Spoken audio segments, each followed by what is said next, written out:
So let's talk about the front end first. Let's talk about customer automation, stuff. What Yeah. what kinds of things can we be trying to automate on the front end? Yeah, absolutely. So I think we could split this down into two ways again on the front end. So a lot of laundromats, especially over the past 18 months, wash, dry, fold, pickup and delivery has exploded, especially across the US. People at home, if you're at home the whole time, you don't really want to do your laundry when you're distracted by multiple other things.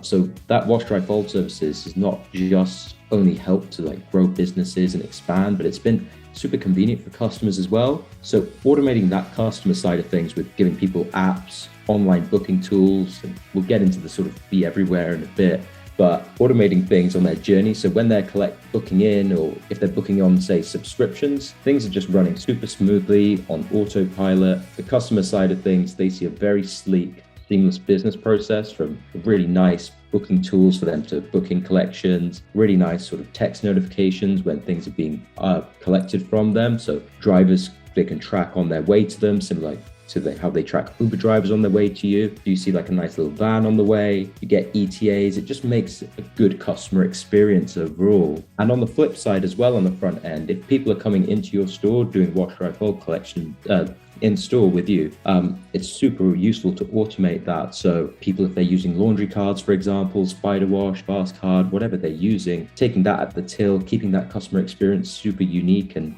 embedded within your store is really useful. So we provide all those integrations, all those automated notifications to your customers, like when their order's ready to collect and people are late to collect their order, we can remind them again, give them a little poke. So all of that sort of customer notification journey is super important, provides a really great business experience for all those people and makes them want to come back at the end of the day, which is really important. Yeah, I love that. And it makes me think that kind of breaks down for me as you're talking. I'm kind of breaking these down into like three main areas of automation there, right? It's the ordering process, right? You want to be able to give customers an option to automate their ordering, whether it's on an app or your website or whatever, and just be able to kind of maybe not just click a button, but basically just click a button or fill in a form or whatever. Just make it as easy as possible. And that goes right into your system so that your employees know exactly what to do with that when that order comes in, or when you go out and pick it up. If it's pickup and delivery, it knows exactly kind of what's going on, and that's the back end order. So there's the ordering part, the communication part, which you just kind of like glossed over, but I think that's huge, right? Being able to communicate with customers on what their,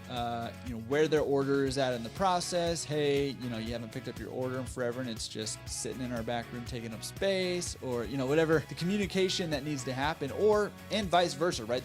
The customer being able to communicate with you, hey, I had this problem, or hey, I have this question, or whatever the case may be. And then also you kind of mentioned the payment system, and having that payment system automated, whether it's a card system or whatever, and having that integrated into the software is huge.